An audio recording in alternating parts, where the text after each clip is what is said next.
Siklus persediaan dan pergudangan.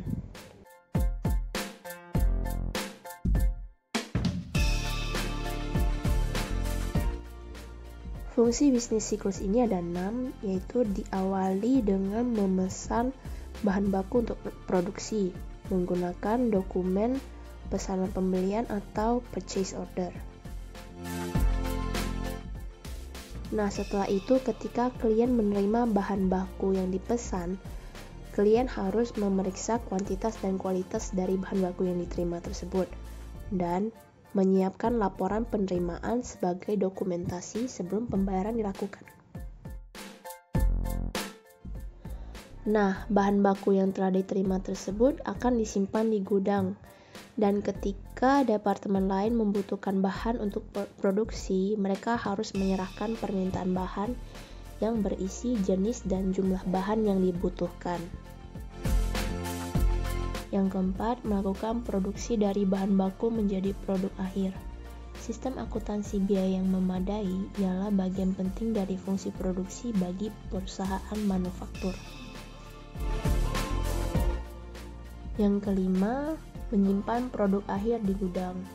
Nah, ketika produksi telah selesai, produk akhir akan ditempatkan di gudang untuk menunggu pengiriman. Pengiriman produk akhir ke pembeli. Pengiriman produk akhir adalah bagian dari siklus penjualan dan penagihan. Audit siklus persediaan dan pergudangan dapat dibagi menjadi 5 kegiatan, yaitu yang pertama, memperoleh dan mencatat bahan baku, tenaga kerja, dan overhead. Pengujian ini harus dapat meyakinkan auditor bahwa pengendalian yang memengaruhi perolehan bahan baku dan biaya produksi beroperasi secara efektif. Yang kedua, transfer aset dan biaya secara internal.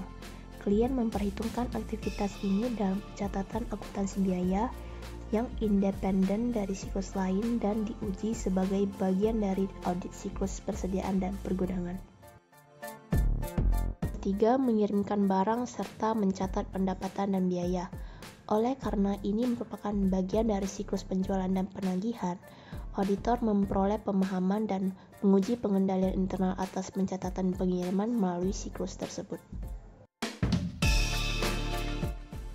Yang keempat, observasi fisik persediaan, di mana auditor harus mengamati klien yang melakukan perhitungan fisik persediaan untuk menentukan apakah persediaan yang tercatat benar-benar ada pada tanggal neraca dan dihitung dengan benar. Yang kelima, harga dan kompilasi persediaan. Biaya yang digunakan untuk menilai persediaan harus diuji untuk menentukan apakah klien mengikuti metode persediaan yang sesuai dengan standar akuntansi dengan benar dan konsisten.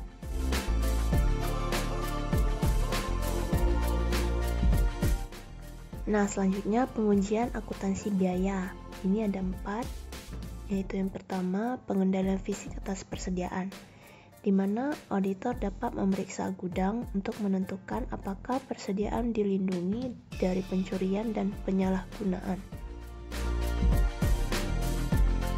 Yang kedua, dokumen dan catatan untuk mentransfer persediaan. Fokus utama auditor dalam memverifikasi transfer persediaan adalah semua transfer yang tercatat ada, semua transfer aktual dicatat, serta kuantitas, deskripsi, dan tanggal transfer itu dicatat dengan akurat. Yang ketiga, dokumen induk persediaan perpetual. Ketika dokumen induk persediaan perpetual akurat, auditor dapat menguji persediaan fisik sebelum tanggal neraca dan mengurangi pengujian perhitungan fisik persediaan. Yang keempat, catatan unit biaya. Data biaya yang akurat untuk bahan baku, tenaga kerja langsung, dan overhead pabrik sangat penting untuk persediaan bahan baku, barang dalam proses, dan barang jadi yang dinyatakan secara wajar.